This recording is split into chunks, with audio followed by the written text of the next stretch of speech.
You got it on your tab. I think we're ready. Good evening, everyone. I'd like to welcome everyone here at the Council Chambers and who are watching on Oshkosh Media to the third joint meeting of the Oshkosh School District and the Oshkosh Common Council. We've been trying to do this because we have so much in common, and what we all decided as different boards or commissions does affect the city to a great deal. There's a lot on our agenda tonight. We're going to talk about quality of life, the school liaison policing program, a poverty issue in the district, and also high school busing. So with that, I'd like to introduce the president, Oshkosh Mayor Steve Cumming, and the president of the school board, Allison Gardner. Yep. Would you introduce your... Sure. Okay, so I'm Allison Garner. This is Kelly Olmstead. We have Barb Herzog. I feel like everybody should clap. I don't know. Then Harlan, Jim Evans, and Steve Eliason. And the City Council, Steve Herman, Caroline Pansky, Deb Ellison Osby, Roy Palmieri, Ben Stefanik, and City Manager Mark Roloff. So let's get going. There's a lot. We have 1 hour to do this all in. So Steve Eliason, you and I talked about the quality of life effort the city has been embarking on. We've been having meetings with a lot of disciplines in the city, from the school district, the tech college, university, healthcare, convention and visitors bureau. How do we start marketing the quality of life in the city, the amenities that Oshkosh offers? So Steve, I'll let you, you've got a video you'd like to show, so I'll turn it over to you. Great. Thanks, Mayor Cummings, and thanks, everyone. I appreciate the chance to be able to share this with you all. This quick conversation about marketing, messaging, branding, quality of life, the positive attributes of our community, and leveraging those to the maximum good for the community comes to me from, I'll be brief, but comes to me from sort of a lifetime of working around Northeast Wisconsin, right? So we see communities trying various facets of marketing and messaging. We see the workings of cities. So today I want to try to stitch together a couple of things quickly and suggest a template maybe for the way forward, hopefully jointly, city, school district, hopefully in a broad pronged with the CVB, with the community foundation, with the university, whomever might want to be at this table, realizing fully well that for some reason it may not work for everybody to be on the same page with messaging and branding, but we hope that it does. So a few things I'd like to touch base on. About 5 or 6 years ago, I came across some friends and clients had produced The Promise of Sheboygan County, a Sheboygan County Economic Development Corporation film of about 10 minutes that I thought, and in subsequent showings, people have said really nails the message of Sheboygan County, right? It's a very positive, hopeful, growing place to be. And I would say with The Promise of Sheboygan County, as well my love of the Pure Michigan campaign, that the real attributes are that the message is true, right? The reality of life, for me at least in my professional career in Sheboygan, is utterly true. You can find your full potential there. And then the message with the film is utterly true, right? So it's not this sort of this fast one marketing play. It's true, right? Same thing with Michigan. So I wonder then, as Oshkosh, we have compelling, true stories that could be perfectly told. And I suspect everyone in the room would say, yes, we do. So why aren't we doing it, right? So I think now there's real energy. And as I talk to people in the community, I'm hearing a lot about the promise of Sheboygan County, about the real need to communicate our strengths in a powerful way. So what I'd like to suggest is that we just take a look at a film clip from Pure Michigan Travel. I'll save the 10-minute promise of Sheboygan County for home viewing for the audience or for the members here. But I would like to suggest that those who can take a trip to Sheboygan to meet with, to talk about the impact of the film on the community with the creators of that piece. That'll also happen at Jake's Cafe, which is a wonderful creative enclave in Sheboygan that really has changed the face of Sheboygan. So I think it'd be a really, we made a trip to the school board there about 4 years ago when Stan was first with us. And in subsequent times, I know the Chamber has been there, a number of delegations from Oshkosh have traveled there, so I'd suggest that as many as can go, and I've got that lined up, a month or 6 weeks out. We can do that. The team is ready to see us. I'd hope to have them here tonight, but we just couldn't coordinate that. So a trip to Sheboygan. Additionally, last week, I had the good fortune of joining the Green Bay CVB production of the George Zimmerman, who is retired director of the Department of Tourism for the state of Michigan, who's responsible for the Pure Michigan campaign. Prior to that, he was director of tourism for Ohio, state of Ohio. And if we're fortunate enough to have George here, and I think we will be, I've talked to a number of leaders in Oshkosh who said, we're in. If you can bring them here, we're in. It's about a $5,000 fee total for better part of 2 days to meet with small groups, and then a group showing. And the data is utterly compelling, right? 5-to-1 return on ad dollars spent. What it's done for the state of Michigan, the fact that now Michigan, not just tourism is pure Michigan, but workforce development is pure Michigan, economic development is pure Michigan. It's one brand across all facets of state government. It's been so successful, and it's just a compelling story. So Sheboygan, Michigan, and then I'm very happy that we have a guest today, Wendy Townsend with the City of Green Bay. I've had the good fortune of working with Wendy for about the last 6 months, serving on a board together. And I've shared with some people, this is in no way to marginalize our community, but being around Green Bay and seeing the way things get done and the vision and the forward movement has for me been stunning. So Wendy is here in the capacity of Mayor Schmidt's office in the economic development team, and I've probably butchered the title, but essentially the person who opens the decks, who greases the skid and say, if you've got ambition in a project, in a business, and you want to improve Green Bay, we will find a way to make that happen. So I'm going to turn it over to Wendy right now, if I could. Wow, that's quite an introduction. I haven't started yet, Wendy. Let's just. Yeah. We're going to need Wendy to come up here. She's going to be on TV. Wendy, would you come up Maybe you could to the sit table? next to Steve Sit here. next to Steve, please. A video spot and everything. We don't sacrifice anything here. Good evening. I'm very glad to be here. It's a thrill to work with our sister cities in the community.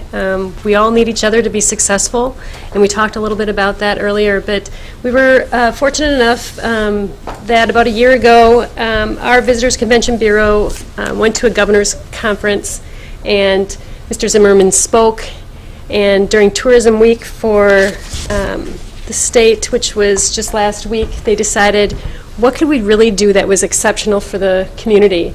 And they ended up asking Mr. Zimmerman if he potentially would come speak, and he agreed to it. So we had him for a 2-day spot. The timing and the week and the days all worked out. He spoke to our bid districts. He spoke with our business associations. He worked with our branding groups. He met with the mayor's office. He was great. We had him for 2 days and picked his brain, and he was outgoing and very forward-thinking as far as what businesses could do better than what they already are. Just a little bit of spit and polish, and you can move anything that you're already doing just up to the next level. Cohesion is a real big message for what he had to say, among many other things. But that was. But he did meet with our bids, all of the business leaders that we needed, our young professionals group. I had a list of the groups that we had him speak with. I see that there's going to be like some real concrete results from those meetings. Yes, I do. I think that's, it got us all aligned. Everybody's been working really hard at these things, and to put everybody focused was really what he tried to do. Everybody was kind of working independently, just probably like your community. We were doing very similar. The school district was working very hard on their message, and the city was working very hard on its messages. The bids were working hard on their messages. So everybody was working very hard on this. They were putting a lot of hours into advertising and promoting. But then this kind of has cohesion to bring all these best practices together. So it was really a neat way to put this together. And so anyway, I don't know what you want to say about that. One comment, Wendy. When we brought this group together probably 6 months ago, everyone is, like you're saying, everyone was doing something. Everyone, well, we've got this, we've got that. No one had connected the dots. We all have a similar message, but totally disjointed message. And one thing we did with this group when we first got together, I asked everyone to compile a list of the things they liked about Oshkosh. And I said they can be as diverse as the Trails End for great hot dogs to the Paint Arts Center and everything in between. And it's amazing when you sit down and just, it's, when you're watching television, you just start writing it down. So I challenge everyone in this room and those watching on Oshkosh Media to do that exercise, compile a list, and send it to me at City Hall.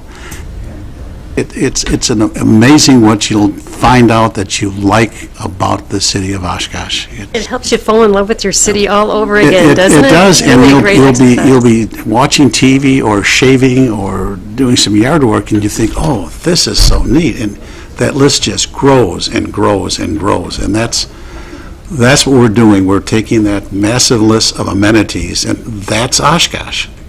We've done some of that, and what happens is it gets momentum for about a year or two and it falls apart. We had Opportunity Oshkosh. That was a big rollout of promoting Oshkosh through the Chamber of Commerce, through the city. Just recently at the Tourism Breakfast, those that you were there, CVB unveiled a beautiful opportunity kind of Oshkosh. Come to Oshkosh for your conventions, play, recreate, all that was unveiled. So I think pieces are there. It's how we put it together as one marketing piece on the same message as you said. Now we only have one bid. Unfortunately, we don't have a lot. Apparently, our businesses don't want to be that connected to the city. We have one, association, but, I think there's pieces there. We just need to figure out how we can all put it together in one piece, and that's a good way to go. There's some agreement, but we're at the point we know what we have to do. It's now finding the manpower, resources to package the entire thing.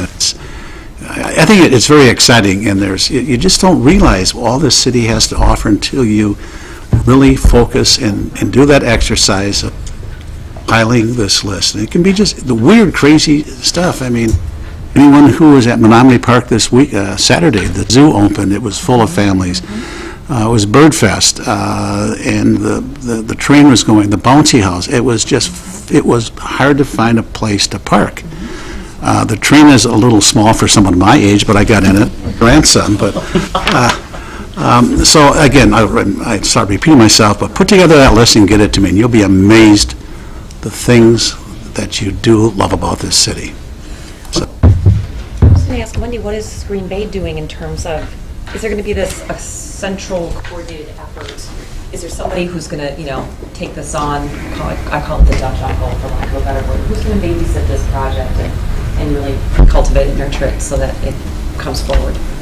Well, and feel free to join in at any time. But I was going to say, with the Visitors and Convention Bureau statewide initiative is what they did for Pure Michigan. Yes. And I'm thinking that while we have had certain alignments, we all have similar stories, although you have like Winnebago and you have the EAA and you have your special pieces of the whole puzzle. And we want to tell everyone's story, and that's what Pure Michigan did. They had a state story, and then underneath that, each community had an opportunity, and that was the second wave of the advertising opportunity. Was first they got their pinpoint on the map that Michigan is here, and it was kind of fun to hear what their other initiatives were that fell through. So we were like, well, where did you go from? One of them was the Upper Hand. And so they're with the upper connection there, that they were the upper hand. That got shut down because a lot of their tourism people come from Canada. So they know where the upper hand really is further north. Oh, True North or whatever. Yes. Find your True North was one of the items. And they thought, well, our Canadian visitors will laugh at us, that they'll think, well, we know where True North is. It's Canada, of course. But so they had to do some modifications. And so at one point in time, Pure Michigan came out, and everybody could not find anything wrong with it. And so that was how that one was kind of birthed. But each municipality or community or every little village or town or suburb would have an opportunity to put their little piece of how they fit together. Do you remember years ago where there was that, had the absolute joy of looking on your websites and looking at your logos. I love your school and your city logo. I think that they're real cohesive. We went through a branding initiative in Green Bay where we had our visitors convention, our chambers, and our city all have similar logos where they were all the same color, had kind of a feel where we were cohesive. And I see that in a lot of what is here. Yeah, oh, I know. It's working. I thought it was a real joy to look at that, and I think it tells your story very well. But anyway, that was, I think it's going to come down through a larger entity like the state, and the Visitors Convention Bureau is aware of that. The Visitors Convention Bureaus all get together, all of them, And there was certain, with the upper hand one, he knew that the lower Michigan CVBs would not be appreciative of the upper hand because they would be bypassing somebody. So it has to be all-inclusive of the communities and where everybody can get their arms around it.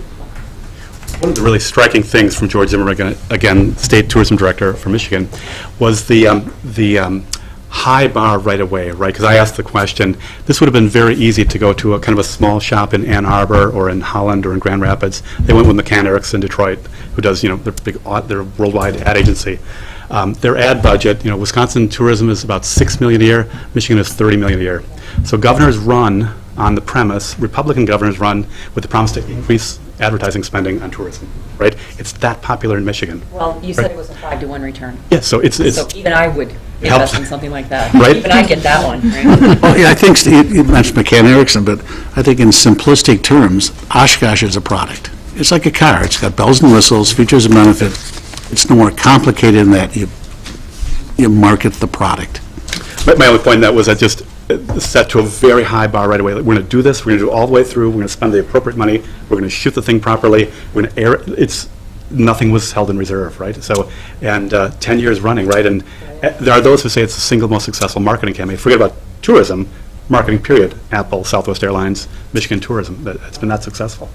And It's like $5 grand to bring you. yeah, and I think we'll have 5 or 7 players at the table to do that. So that's part of the question for tonight. Are we in on a co-op? We don't. I suppose there's a proper procedure for determining that, isn't there? Yes, there is. There's a, yes. And our finance director is downstairs. She's not at the table. Can I just share briefly too? Like one of the reasons I had asked Wendy to be here, and I don't mean to make this a personal story, but my connection with Green Bay, in addition to being an advertising photographer, is I've joined the board of Green Bay Sail and Paddle, and it has been, when I say stunning, the way that people are aligned in the city. Pick a category of employee or of entity, right? From city government to the Park and Rec Department, to schools, to private schools, to not-for-profits, to private enthusiasts, across the board, to retired CEOs, to everybody lined up to make something happen. And my sense is that happens repeatedly, whether it's a stadium or waterfront. And if you haven't been to downtown Green Bay recently, the health of corporate headquarters there, new residential development on the river. In 3 years, you'll see the largest waterfront center in Wisconsin, right there at Bay Beach. It's just striking what's happening in Green Bay. I hate that we've got a good conversation going, but we also have 3 other subject matters, and show your film clip. Yep. So the clip that they showed at the pyramid. 25,000 mornings, give or take, is all we humans get.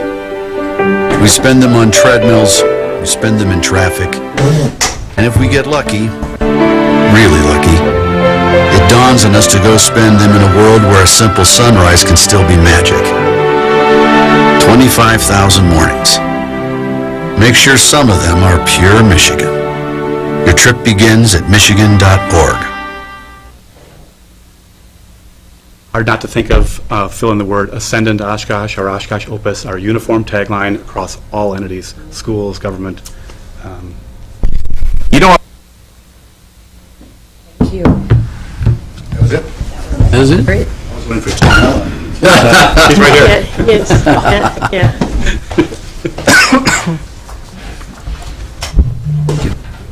I think this dialogue, we have to continue. Is Mike from There's Last a lot Man of Standing. positive traction with the Quality of Life group, and I think we're all on board that we've just got to bring it all together and bring it together fast. We need the funding and we need the manpower. So I thank you, Wendy, for coming down here. Thanks, Wendy. Thank you. Our next topic is the Police School Liaison Program, and Chief Smith, would you like to come forward? Sure. Good afternoon, everybody. We're coming at the end of the school year, and I wanted to talk briefly just to discuss a little bit about our school resource officers and the work that they do within the schools, and preface that with just being clear that the safety of our children here in Oshkosh are paramount to the Oshkosh Police Department. We want to ensure that we do everything we can for the schools to keep our kids safe. As an overview, we have 5 school resource officers assigned to the Oshkosh School District. We have one at North High School, one at West High School. We have one at Merrill Middle School. We have one that actually has responsibility for South Park Middle and Perry Tipler Middle School. One that has responsibilities for Webster Stanley and Traeger Middle School. We have three primary functions that we do within these schools. We have our law enforcement function.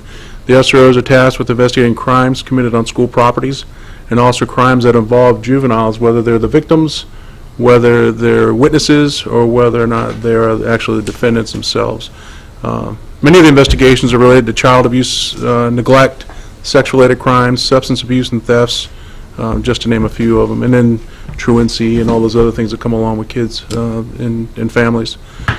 Our SROs also respond during emergency situations, and they take police action as needed. As a note, today we had a situation where we're dealing with something outside of the schools, but we're responsive to the schools in that we send officers directly to the schools that are in need, and we'll make notifications. We had one SRO, and we actually had a captain go to another school just to make notifications to the school, so the schools can make good decisions on appropriate actions that they need to take. We also do classroom instruction.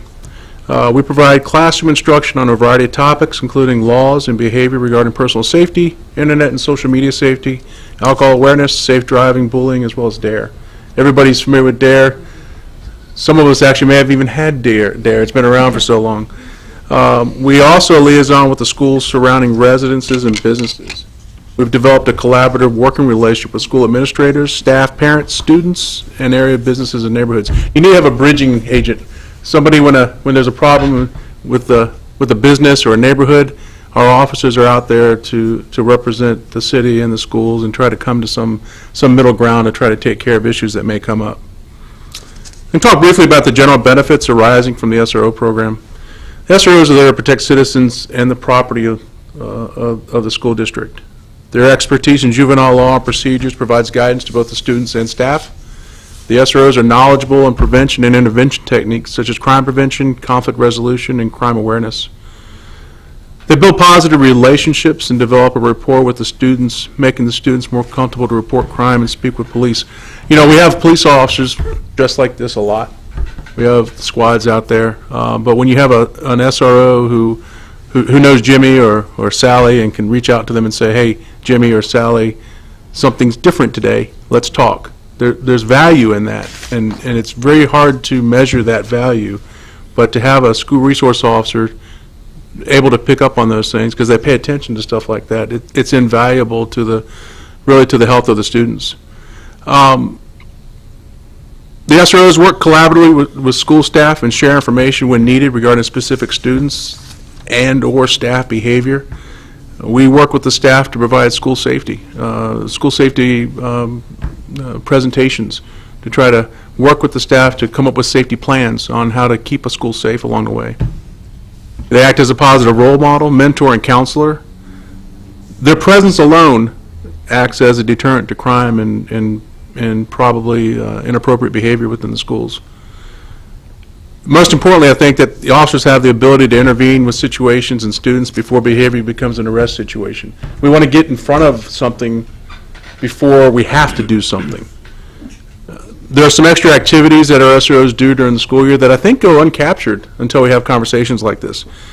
We've had 14 separate events that they participated in, from a volleyball match at South Park between students and staff, to National Walk to School Day, to presentations on drug trends in schools for the Dean of Students, to a town hall meeting on kids in crisis. We've conducted several training sessions on crisis intervention. We do the teen safe driving in both high schools. Some of our SROs actually, and I didn't know this, but some of our SROs actually act as coaches for our students. We're coaching volleyball. We're also a mentor or coach for the Lego League. They also provide security at events such as sporting events and dances. Now, to talk about statistics, again, these are the hard numbers as to what we're doing within the schools. And the numbers are related to the 2014-2015 school year because it's completed. There were over 800 calls for service handled by the school resource officers during the school year. It's up from 718 in the 2013-2014 school year. Collectively, the SROs were assigned 442 cases to investigate. and they referred 265 cases to the court system. But of note here is that there was nearly 180 cases that the SROs were able to provide intervention so that the students weren't introduced into the court system. You know, our job is to do law enforcement, and there's just some things we have to do, but there's 180 cases that we were able to impact positively. This does not include city ordinance arrests or traffic stops that the school resource officers completed. They also accumulated over 300 hours of classroom teaching time where they're teaching students. Attended 365 meetings, both for the school as well as the department. And finally, and this is really a big number for me, they had 3,000 student-parent documented contacts. And those aren't all bad. Those are, hey, let's have a conversation, like I talked about earlier. Hey, Susie, Bobby, something's going on. Let's have a conversation. Let's see what's happening. How can I help you today? You know, we've had some things happen over the last couple of months. We've had some students that have had some difficulties, and we need to do a better job, I think, always of reaching out as best as we can. But we've had 3,000 interactions with students along the way. I think that 2015, 2016, the numbers are going to increase. We're going to see an uptick on those numbers once again. In closing, the school resource officers have successfully provided guidance and instruction to our students, oftentimes becoming a positive influence on our students' lives. They've been able to provide protection for our students and staff and have acted as a ready resource for administrators. The most important service that the SROs provide is that they care about our children and strive to build positive relationships with them to equip them for adulthood. I can't emphasize how important it is to get in front of bad things early with students, and our SROs play a small part in that, and certainly the teachers and the faculty play an equal part in that. But when you have a police officer that a student can come talk to and it's not education related, I'm just having a tough day. That's an invaluable resource that's provided to the schools. So I'm open for any questions if you have them. Yes. Just wondering if there's a specific area that you've noticed this upward trend in with your increase in calls and concerns, or if it's kind of all over the board, or is there something specifically that we need to look at in order to get ahead of that? I can get you that information, but I know that our middle schools, that's our big area. That's where, and at school administrators and faculty, you know, middle school kids they're still trying to figure themselves out, and then they got all kinds of weird stuff going on, and so sometimes it's just understanding what's happening, and it's the middle schools that we will probably see that increase is occurring. So that would be the area of concern, Yes. just the 3 years in the middle school? Yes, yeah. What do the SROs do between, say, June 10th and the end of August? They take vacation. Observed, I'm sure. They actually, we encourage them strongly that that's when they should be taking vacation because we want them to be in schools. So they do take vacation, but we also use them for other investigations along the way to help out the department. Chief, you mentioned an incident today in the city, and I'm aware of what it is. What do we do for the parochial schools in our district? I know our PSOs are in the public schools, but do we also send officers to any of the private schools that may be affected by it? We do. When we think that they're going to be affected by it, we're going to send them directly to them. We don't just use SROs for that. We'll use on-duty officers. Yeah, your officers, sure. We pay attention to those things. You know what? Sometimes we make a mistake and we may miss one, but we are very conscientious of the fact that whether we're doing something that's ours doing or it's something that occurred within a neighborhood, we're reaching out to the private schools, to the daycares, to those areas that have children inside them. Good, thank you. We still sponsor the DARE program. Yes. At the private schools as well. Yes. I've attended many of the graduation ceremonies, and they're regularly at all of the schools. Yes. I would encourage anybody that hasn't been to a DARE graduation to go, because because it's 4th grade, right? Fifth grade. The way that they look at the officer who's done the program, it's like a superhero. I mean, they want to have their picture taken. I mean, I was invited to one, and it was probably one of the best experiences I've had. It was awesome. Oliver this year. Yeah, so. Next week? Yeah. Now, you mentioned trying to head off these problems earlier. Would there be any benefit to having some of these offers in the grade schools?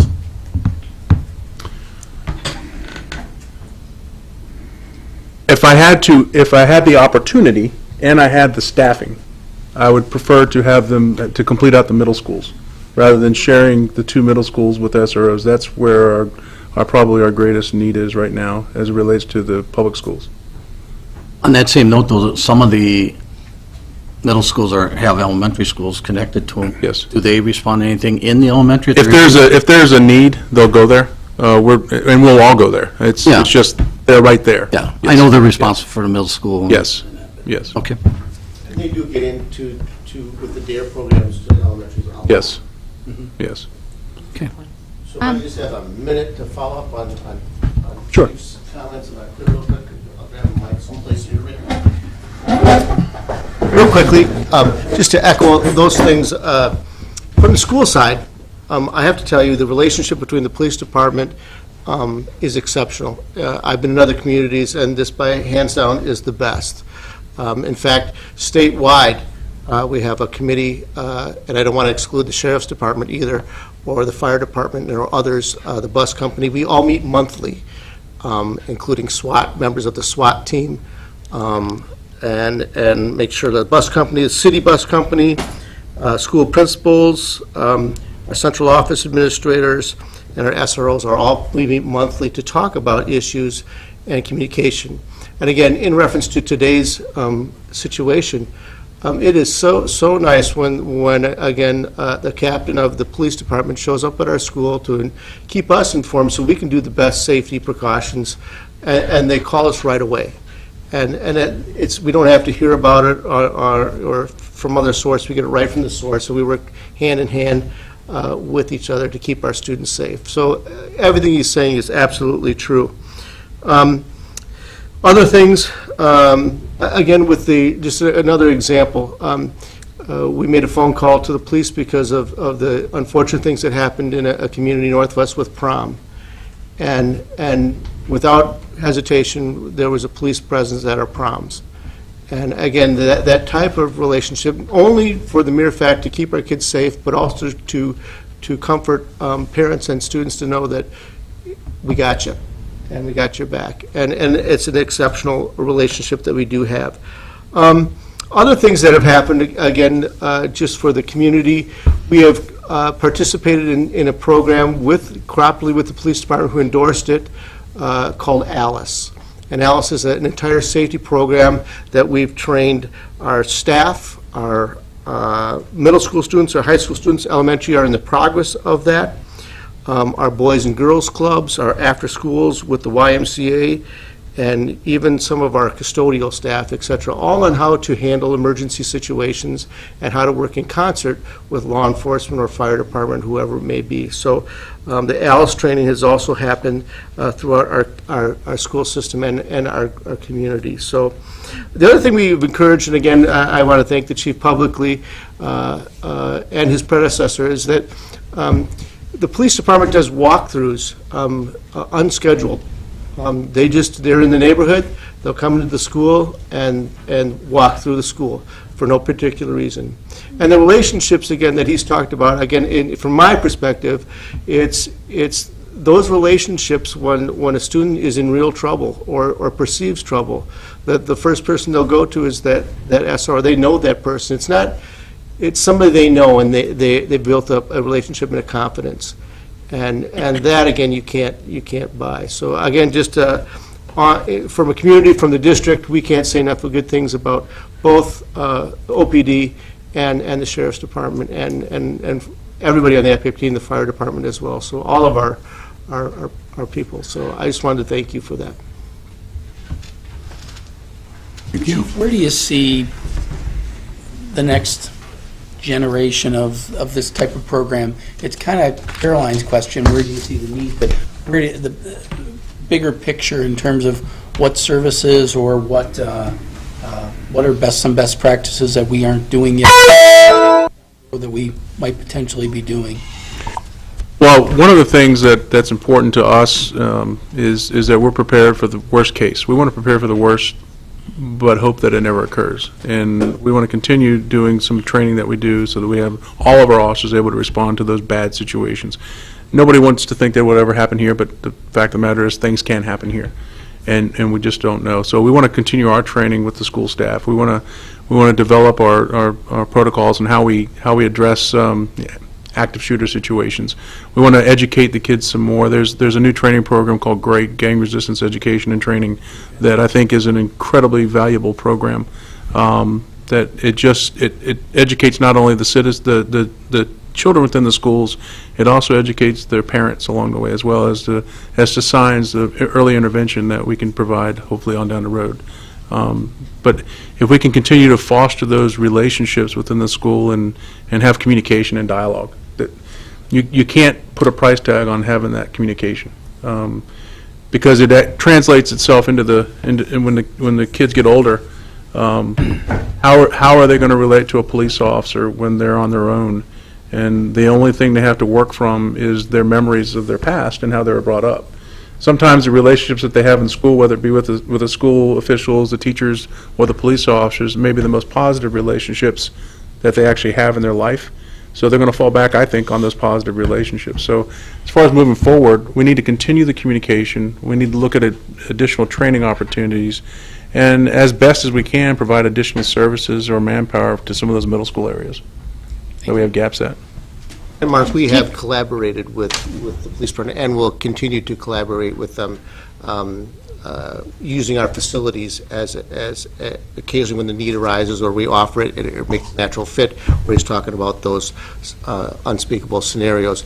They are training in our schools. I know, again, I don't want to get into details, but they do train occasionally in our facilities, and we encourage that and welcome them, again, that cooperation and collaboration. And Chief, could I ask a quick question too? It kind of relates back to Caroline's question. Won't hold you to any numbers, but out of those, was it 3,000 contacts? Yes.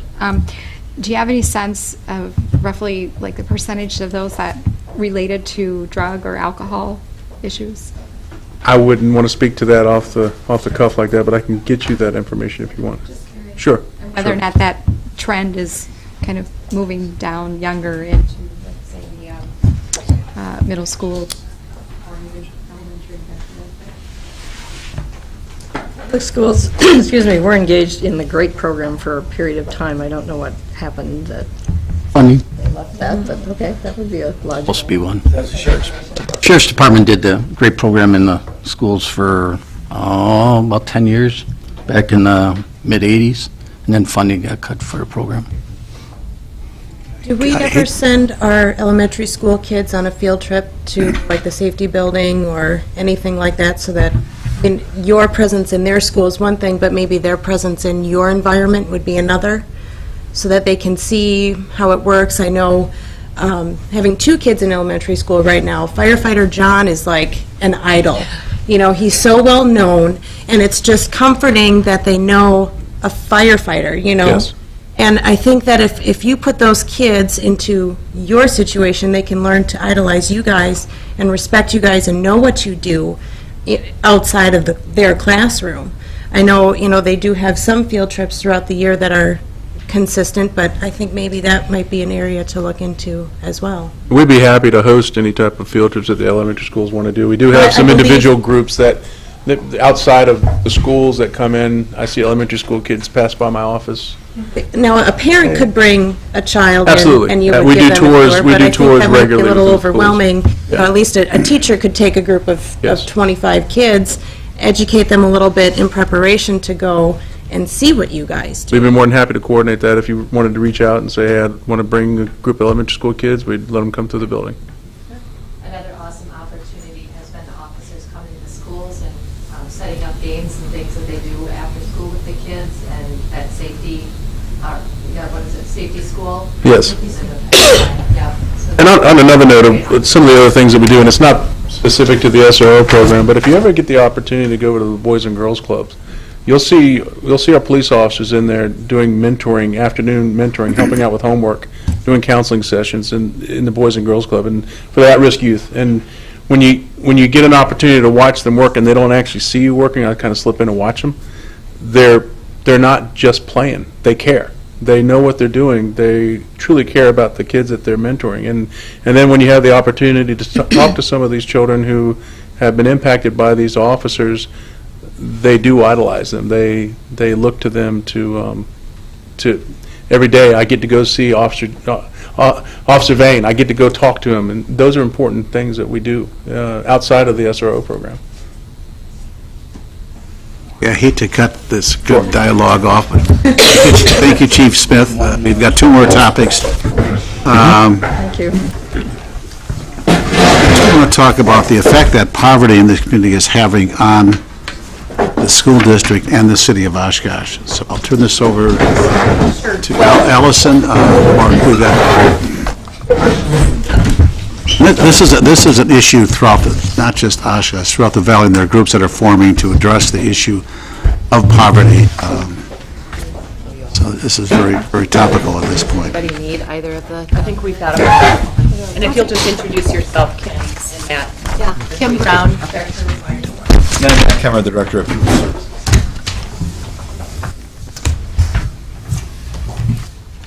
All right, so I think as we start looking at poverty, like you said, it's not just Oshkosh, it's across other communities as well, although it seems to be creeping up a little bit more in Oshkosh and some of our surrounding areas.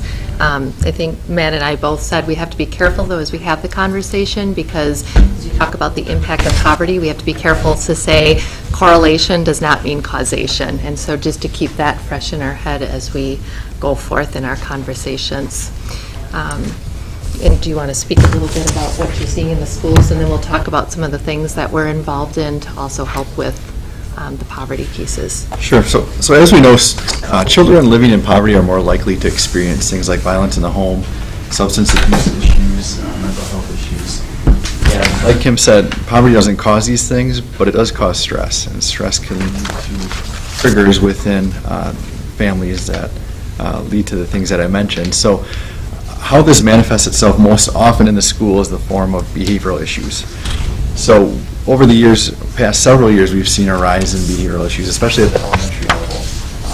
And what that goes back to is that, when students have adverse childhood experiences, it can impact them in many different ways as they move throughout their lives. So some of the things we've been doing, we've been trying to make our schools and our staff members more trauma sensitive. So just being aware of how trauma can impact students.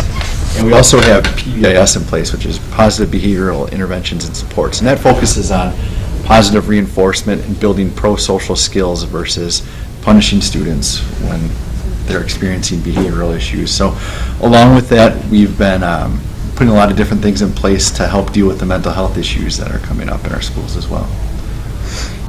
Another thing that we are involved in is point.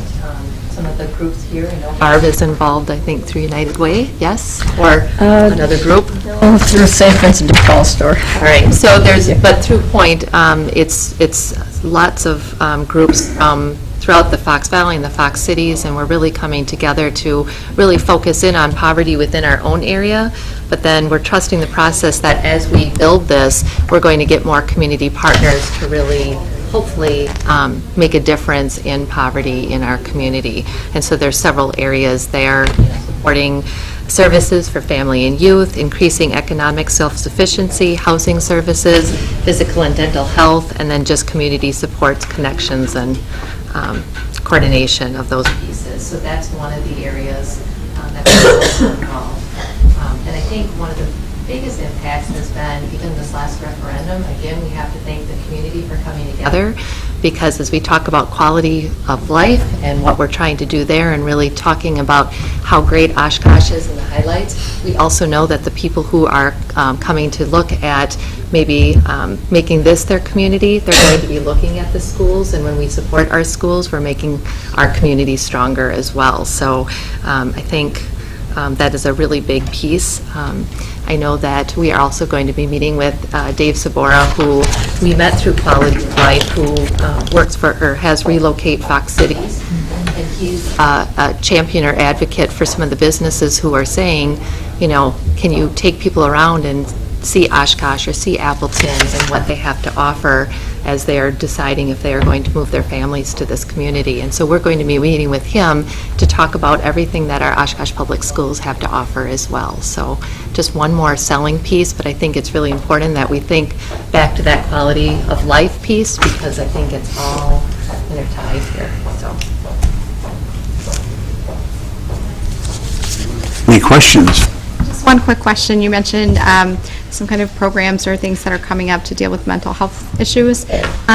Just out of curiosity, are you aware of anything that points specifically to perhaps children who are experiencing or living with a parent who has a significant mental health issue, not necessarily that the child has it, but that they're living with that? I mean, is there anything in the works there? Not to address that specifically.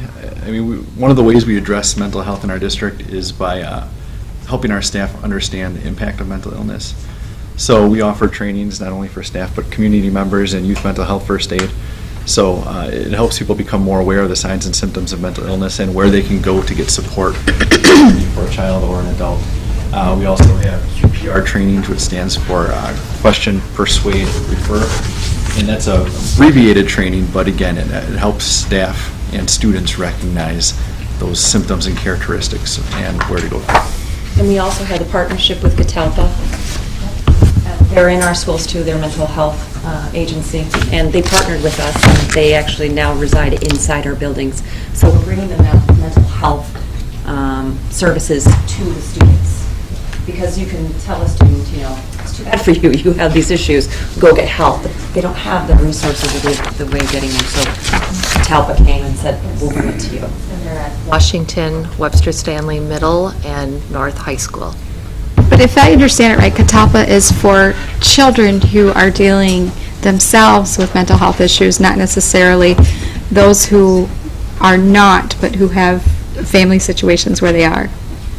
That's correct. It's right now it's mainly for those children who are experiencing barriers to getting services to begin with. But you know, we do have pupil service staff members, which can include our counselors, social workers, school psychologists, where if they know there's an issue in the home, they can work through that with the children. But like I said, we don't have any mental health supports that are directed solely for that reason. One of the things that has always concerned me is food scarcity. And we have numbers of children who come from households where there's not enough food in the house. And there are some community programs that have stepped forward to try to address that. However, they're not available on weekends, and they're not necessarily available during the summer. But the school district does have a program in the summer to assist with the food needs of some of our families. Could you speak to that a little bit? Sure.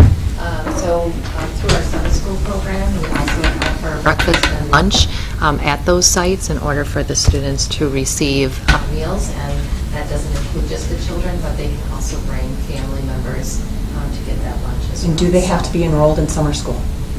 No, they do not. Right. It can be anybody who lives, anybody who wants to come to that site. Where are the sites located? This year. It changed. Changed because Oshkosh North is closed this year. So Carl Traeger, and then Jefferson, and West, and I'm missing one in Oakland. I just was curious, in regards to some of these issues, how often does the county get involved, or do they not get involved at all? They do. I mean, and a lot of the social workers are through the county as well. So yeah, they absolutely, there's an army of people that get involved. There's a lot. Any idea what percentage of our students are, like, say, in foster care at all? I don't know that offhand. I had heard that it was a significant amount, and I was curious when that happens, you know, are there measures to keep them in the same school that they're in as they move from home to home to home until, you know, the parents are prepared to take the students back? Don't know. During the school year, they would stay. I think I've had a conversation with Mr. Gunlock about that, and Yeah, well, it depends they on the stay. place. Yeah, so while students are awaiting foster placement, they're considered homeless, so they can reside in the school that they were most recently enrolled at. Once they're placed, they're the responsibility of whatever district the rest they're in. So if possible, we do make accommodations to keep children at the school that they've been at. But in some instances, especially when they're going out of the area for that foster care, sometimes it's not possible. And then I had a question kind of following up on what Deb was saying. Has there been discussions about the potential for having perhaps county caseworkers or healthcare clinicians or I guess teams of what I would call wraparound services that, you know, maybe not necessarily at each school on a designated day of the week or month, but maybe even float from school to school? Because it seems like, you know, sometimes parents who are trying to seek some of the county services and that are, you know, having to make appointments and grab kids. And I'm just curious if there's been any thought or discussion to making the school kind of the host for that to be offered. I know there may be confidentiality issues, but just curious. There's been discussions. We brought quite a few people together to start getting that started, but it's a very big undertaking. Sure. And, I don't know if we had all the right people at that meeting to really take it that next step. Sure. So it is something though that we would value. I also want to mention we have OKID in place, and that's the Oshkosh Community Intervention Team. So that's in conjunction with the community, the district attorneys involved too. But when we have families that have a lot going on, that need additional support, that's where we come together and talk about ways that not only the school district can help, but also the county and other entities. One question before we move on. How would parents go about contacting the school district for more information on some of these services? Contacting the social worker or the counselors is a good place to start, especially when it's related to mental health or possibly. Is there the website, is there a way that we can direct people to I think start calling there? the school that Calling, okay. individual schools, because then the social workers, counselors, they could get involved with that family if needed and get them services that they might be looking for. Thank you. Last on our, we're going to need more time next time. Always. I know. Never enough time. I'd like to ask Jim Collins to come up here. He's our Director of Transportation, and we're going to talk the high school busing. I'm sorry, and Sue. Jim's really here as a resource. Oh, okay. But didn't have enough time last time, so. We should have had them We don't have first. time this time, so. So would you please introduce yourself? I'm Jim Collins, the Transportation Director for the city. And I'm Sue Schnorr, I'm the Executive Director of Business Services for the school district. So this won't take very long because I've talked to Sue a little bit, and you can fill in if you want, but I guess there's some interest from the school district in providing bus passes for secondary students.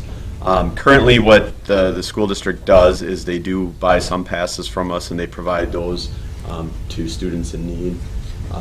So we've talked about, you know, there's some communities that offer a program where the students can ride the public transit for no cost to them. However, the district pays the local share of the cost of that service. So we're kind of at a preliminary stage. We need to know what the district's interested in, and then Sue and I can definitely sit down and meet, and I can get her kind of what the cost would be for that. A community group came forward and just asked if the district was interested. We've talked about piloting possibly a program, or what we have to talk about what the benefits are, what are the outcomes we expect. So there's a lot of discussion that has to be held yet, but it's just something that we've just started to have dialogue about. I know when I was a kid, or when I went to Oshkosh High, we just jumped on a city bus. You just had to show your ID card. And then they even had trippers where they just picked up, you had certain spots throughout the city where you got on a city bus, and it was all kids. And they would just take it to high school. Yeah, of course, you're talking 70s, so. Sure. There are communities that have programs. Yes. Look at Trolley. For example, Appleton they actually contract with Valley Transit to run tripper service. They pay the full local share of those runs that they requested because they're specific for the school district. So there is that option. We don't run tripper specifically for any school group. There's some complications if it's not being funded by the school district with federal funding being involved, where we can't set up service for a specific group unless they're, have some financial contribution to it where they're paying for that service. They like everything to be open and to the public. But then as far as the pass system, that's also something that a few other municipalities do. What they generally do is we would leverage some of our federal and state grants, but then the school district would contribute the local share. So like Sue mentioned, it's preliminary at this point. We really would need to sit down and discuss it further. Hey, Jim, do you have like a ballpark figure of what you're thinking? I don't off the top of my We're on head. television, so. Yeah, I'd hate to spitball it. What does it cost for the UW Oshkosh contribution? Because they have the student ability, Sure. but I know UW Oshkosh contributes. Do you have a sense of what they pay? Yeah, the UW Oshkosh contract, how that works is they pay us, we have a floor and a ceiling amount, and then between that, they pay us per ride. So on that's actually up at the end of this year, so we'll be negotiating with them as well. But, I mean, for them, it's between $55,000 and $75,000 a year. So sewer, is your target group folks who, they don't currently get bus service, but they're in need of transportation because that's a hindrance to them getting to school in the morning? A barrier, thanks. Yes, there was this group that came and approached the district and said there are pockets in the community. Because we're a school district that provides municipal transportation, we do not have to transport any student within the city limits. The state law is you have to transport any student who lives more than 2 miles from school, unless you're in a community that has mass transit.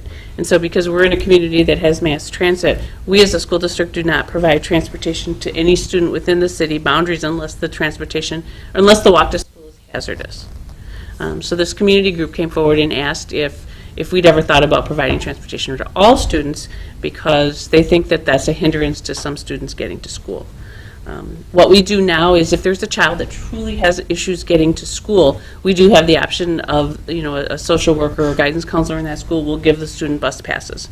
So we never want the ability to get to school to keep a child from coming to school. So we do that on a case-by-case basis now. I'm just not sure if opening up free transportation for all secondary students is the right solution. So I think we still need to have continued dialogue. So this won't be any savings on our current bus contracts? No, it wouldn't be at all. It would be additional. Right. It might be, the only limited is we do provide transportation in the city if it is a hazardous walk for the child, or if we are making a child go to a school that's not their neighborhood school. Then we do transport within. So maybe, it might save a little bit on some of that transportation, but I don't know. I guess we'd have to look at the routing and where the buses are. Is it possible to work with this community group that came forward to help them leverage funding? I've talked to them about that maybe we need to, as together, work at looking at grants and looking at other organizations who could possibly help us fund this. Because when we first started talking, and I don't want to put you on the spot, when we first started talking, we were talking a number about $50,000 it would cost us. Because we currently spend about $13,000 now on bus passes. And just looking at the revenue the city would lose if the current riders were free, it was in the ballpark of $50,000. So that's more than our budget is probably able to absorb at this point. With that, thank Jim and Sue. This session has come to an end. We have a council meeting at 6 o'clock. I think this has been great. I hope everyone that was watching at home learned a lot about what's going on in the city. Allison and I will plan our next meeting, which will be in August. The next will be in November. February, we'll put together a schedule and get agendas. Kim, since you're part of the Quality of Life group, would you be in charge of making sure administration people do what they like best about Oshkosh? And Allison, since you're the president of the school board, would you? I'll make the board members do it. Thank you. And I'll just ask the council members, do your homework too, so. But it's really critical what we're coming up with, what people really do love about this city. And there are things that, you probably pass every day and you never even think about it, but it's all these neat little things that make this city such a great place. So I thank everyone for their participation, lively discussion, good questions, and we will see you all as a group in August. So thank you. So with local government...